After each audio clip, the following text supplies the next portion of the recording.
பிஸ்மில்லாஹிர்ரஹ்மானிர்ரஹீம். அஸ்ஸலாமு அலைக்கும். கற்போம் கடிதம் யூடியூப் சேனல் மூலம் உங்களை அன்புடன் அழைக்கிறேன். நாம் இடப்பெருமானம் என்ற பாடத்தில் இதுவரை ஓர் இடப்பெருமானம் கொண்ட எண், இரு இடப்பெருமானம் கொண்ட எண், மூன்று இடப்பெருமானம் கொண்ட எண்களை பார்த்து வந்தோம். அதன் தொடர்ச்சியாக இன்று நாம் 4 இடப்பெருமானம் கொண்ட எண்கள், 5 இடப்பெருமானம் கொண்ட எண்கள் என்பதை பார்ப்போம். 4 இடப்பெருமானம் கொண்ட எண், அதாவது 4 இடப்பெருமானம் கொண்ட எண். இங்கே இந்த 4 இடப்பெருமானம் கொண்ட எண் என்பது இங்கே 4 இலக்கங்கள் பயன்படுத்தப்பட்டுள்ளது. இந்த 4 இலக்கங்களை பயன்படுத்தி 1000 என நாங்கள் எழுதியுள்ளோம். இந்த 1000ஐ எழுதுவதற்கு 4 இடங்கள் தேவைப்பட்டுள்ளது.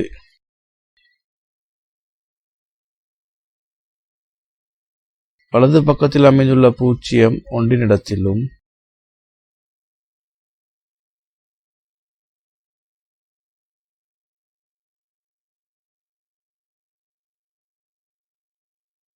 அதற்கு இடது பக்கத்தில் அமைந்துள்ள 0 10 இடத்திலும், 10 இடம்,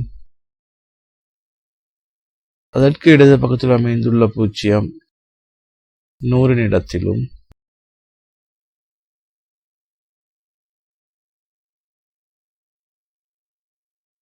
அதற்கு இடது பக்கத்தில் அமைந்துள்ள 1 1000 இடத்திலும்.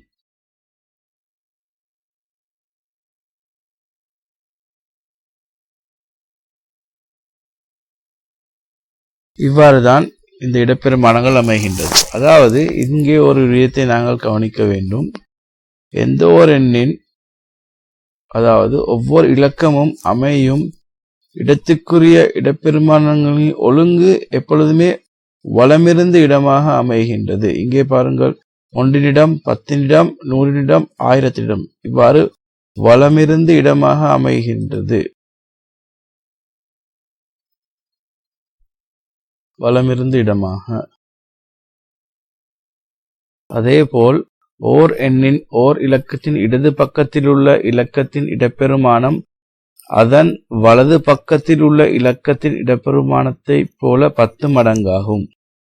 உதாரணமாக 10 என எழுதினால், அதாவது இங்கே இது ஒன்றினிடம், 0 ஒன்றின் இடத்திலும், ஒன்றினிடம், 1 10 இடத்தில் உள்ளது, 10 இடம்.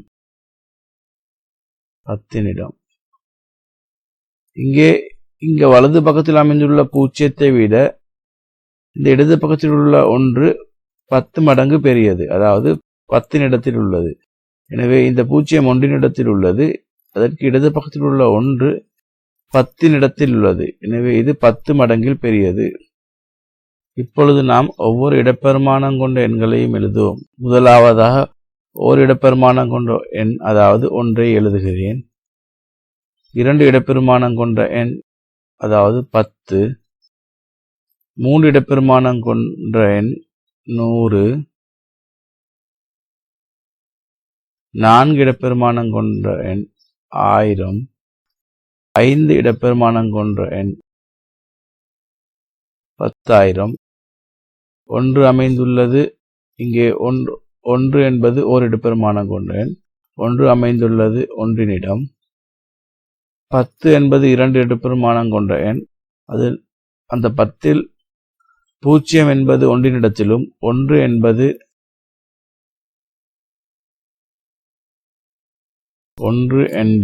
10 இடத்திலும் அமைந்துள்ளது. 10 இடத்தில் அமைந்துள்ளது. இங்கே 100 என்பது 3 இடப்பெருமானம் கொண்ட எண்.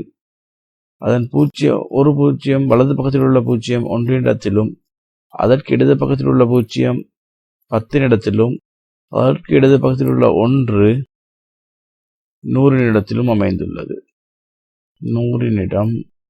அதன் பிறகு 1000 என்பது 4 இடப்பெருமானம் கொண்ட எண். அதன் 4வது இங்கே முதல் 0, அதாவது வலது பக்கத்தில் அமைந்துள்ள 0 ஒன்றின் இடத்திலும், அதற்கு இடது பக்கத்தில் அமைந்துள்ள 0 10 இடத்திலும், அதற்கு இடது பக்கத்தில் உள்ள 0 100 இடத்திலும், அதற்கு இடது பக்கத்தில் அமைந்துள்ள 1 1000 இடத்தில்.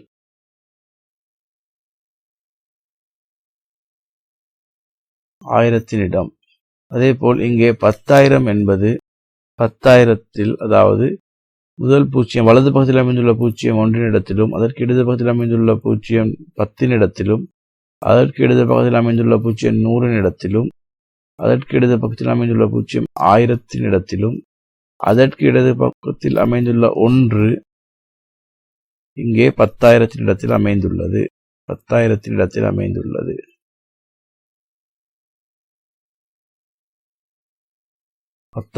இடம். இப்பொழுது நாம் 5 இடப்பெருமானம் கொண்ட எண்ணை பார்ப்போம். அதாவது 5 இடப்பெருமானம் கொண்ட எண் ஒன்றை பார்த்தால் 67,524. இங்கே 4 என்பது ஒன்றினிடத்தில் அமைந்துள்ளது. 4 என்பது ஒன்றினிடத்திலும், ஒன்றினிடம். 4 அமைந்துள்ளது ஒன்றினிடத்தில், 2 அமைந்துள்ளது 10 10 5 என்பது 100 அமைந்துள்ளது. 100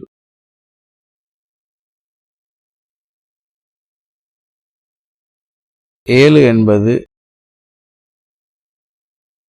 1000 1000 அதேபோல் 6 என்பது 10,000 அமைந்துள்ளது. 10,000 எனவே இந்த 4ஐ ஒன்றினடத்து இலக்கம் எனவும், 2ஐ 10 இலக்கம் எனவும், 5ஐ 100 இலக்கம் எனவும், 7ஐ 1000 இலக்கம் எனவும், 6ஐ 10,000 இலக்கம் எனவும் அழைக்கிறோம். இந்த 4 ஒன்றினிடத்தில் உள்ளதால் இந்த 4 வகை குறிப்பது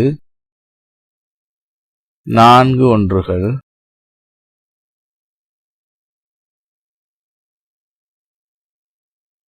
2 10 உள்ளதால் 2 வகை குறிப்பது 2 10கள்.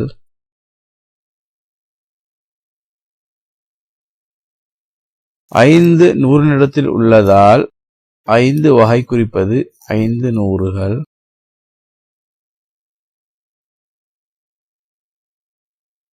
7 1000 உள்ளதால் 7 வகை குறிப்பது 7 ஆயிரங்கள்.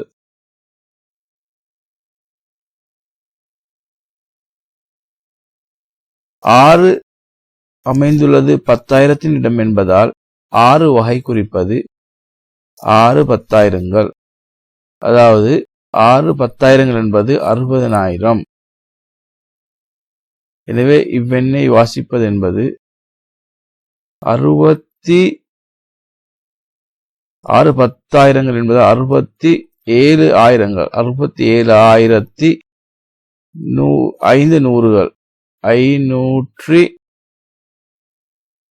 2 10கள். 24 ஒன்றுகள். 4 24. அதாவது 67,524. இன்று நாம் 4 இடப்பெருமானம் கொண்ட எண், 5 இடப்பெருமானம் கொண்ட எண்களை பார்த்தோம். அதேபோல் ஓரெண்ணின் ஒவ்வொரு இலக்கமும் அமையும் இடத்துக்குரிய இடப்பெருமானங்களின் ஒழுங்கு வலமிருந்து இடமாக அமையும் என்பதையும் பார்த்தோம். அதேபோல் ஓர் எண்ணில் ஓர் இலக்கத்தின் இடது பக்கத்தில் உள்ள இலக்கத்தின் இடப்பெருமானம் அதன் வலது பக்கத்தில் உள்ள இலக்கத்தின் இடப்பெருமானத்தைப் போல 10 மடங்காகும் ஆகியவற்றை பார்த்தோம். இதன் தொடர்ச்சியாக அடுத்த பகுதிகளில் நாங்கள் எண் வளையங்கள் என்பதை பார்ப்போம். எங்களது கற்போம் கணிதம் டியூட்டோரியல் மூலம் நாங்கள் தரம் 6 முதல் 11 வரை கணிதத்தை கற்றுத்தர இருக்கிறோம். எனவே நீங்கள் கற்போம் கணிதம் யூடியூப் சேனலை சப்ஸ்கிரைப் செய்து கொள்ளவும், உங்களது சந்தேகங்களையும் கருத்துக்களையும் கமெண்ட்ஸ் பகுதியில் பதிவு செய்யவும். கற்போம் கணிதம் மூலமாக கணிதத்தை இலகுவில் கற்போம்.